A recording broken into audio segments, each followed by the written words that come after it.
एक सवाल है, हम इस पूरी दुनिया को, हमारे समाज को समझने की कोशिश करते ही क्यों हैं? आज हम इसी गहरे सवाल की तह तक जाएंगे। चलिए शुरू करते हैं।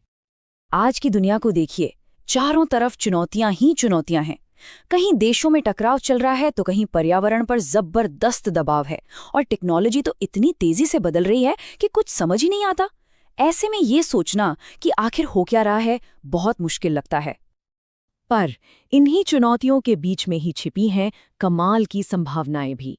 अगर हमें इन उलझनों को सुलझाकर एक बेहतर कल बनाना है, तो सबसे पहला कदम है अपनी दुनिया को और हम इंसानों को समझना। तो यहीं पे एंट्री होती है सोशल साइंस यानी सामाजिक विज्ञान की। इसे सिर्फ एक स्कूल का सब्जेक्ट मत समझिए। ये असल में हमारे इस उलझे हुए समाज को देखने का, उसे समझने का एक बहुत पावरफुल नजरिया है। तो आखिर ये सोशल साइंस है क्या चीज? बहुत सीधे शब्दों में कहूं तो ये इंसानी समाज और हमारे आपसी रिश्तों की एक सिस्टमैटिक पढ़ाई है। ये हमें ये समझने में मदद करता है कि हम कौन हैं, हमारा अतीत कैसा था और एक समाज के तौर पर हम काम कैसे करते हैं। और इसका दायरा कोई छोटा मोटा नहीं है, बहुत बड़ा है। हम भूगोल से लेके इतिहास, संस्कृति, सरकारें कैसे चलती हैं और हमारी आर्थिक जिंदगी, इन सब पहलुओं को इसमें पढ़ते हैं। ये सब मिलकर हमें इंसानी समाज की एक पूरी और गहरी तस्वीर दिखाते हैं। तो चलो, सोशल साइंस के इतने बड़े टूल बॉक्स में से एक बहुत ही बेसिक लेकिन सबसे जरूरी टूल निकालते हैं, और वो है भूगोल। क्योंकि किसी भी कहानी को समझने से पहले उस स्टेज को समझना जरूरी है ना, जहां वो कहानी हो रही है। इसे ऐसे समझिए, एक मिनट के लिए सोचिए, आप किसी अनजान शहर में हैं और रास्ता भटक गए हैं। सबसे पहले किस चीज की जरूरत पड़ेगी? बिल्कुल सही, एक नक्शे की। अब देखिए, नक्शे होते हैं फ्लैट और हमारी पृथ्वी है गोल। तो जब एक गोल चीज को किसी सपाट कागज पर दिखाया जाता है, तो देशों के आकार और दूरी में थोड़ी गड़बड़ हो जाती है। इसीलिए हमारी पृथ्वी का सबसे सही और असली मॉडल एक ग्लोब होता है, क्योंकि वो पृथ्वी की तरह ही गोल है।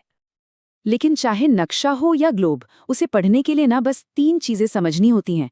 पहला, पैमाना यानी स्केल, जो ये बताता है कि नक्शे पर 1 सेंटीमीटर असल में जमीन पर कितने किलोमीटर के बराबर है। दूसरा, दिशा, मतलब नॉर्थ किधर है। और तीसरा, प्रतीक, यानी वो छोटे छोटे निशान जो सड़क, नदी या शहर जैसी चीजों को दिखाते हैं। अच्छा, तो नक्शे तो समझ आ गए।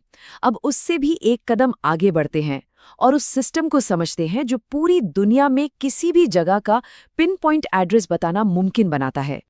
चलिए, एक और आसान सा उदाहरण लेते हैं।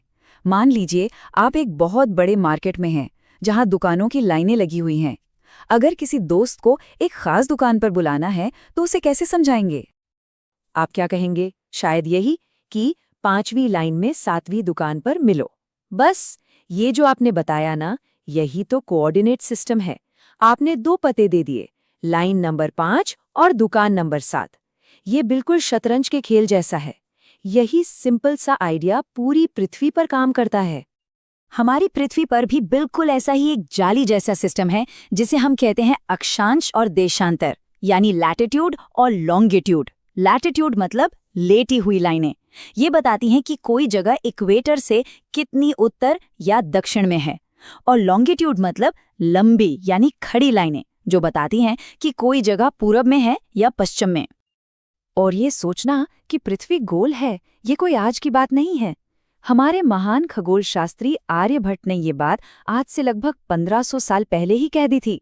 इससे पता चलता है कि हम सदियों से अपने ग्रह को समझने की कोशिश करते आ रहे हैं। और एक बहुत ही दिलचस्प बात बताऊं, आज हम जिसे प्राइम मेरिडियन मानते हैं, जो ग्रीनिच इंग्लैंड से गुजरती है, उससे सदियों पहले भारत की अपनी प्राइम मेरिडियन थी।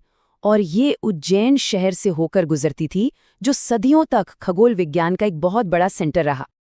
तो इस ग्रिड से हमें ये तो पता चल गया कि कोई जगह कहाँ है, पर ये लाइनें सिर्फ कहाँ नहीं बताती, ये कब भी बताती हैं। हाँ, ये देशांतर रेखाएं हमें समय के बारे में भी बताती हैं।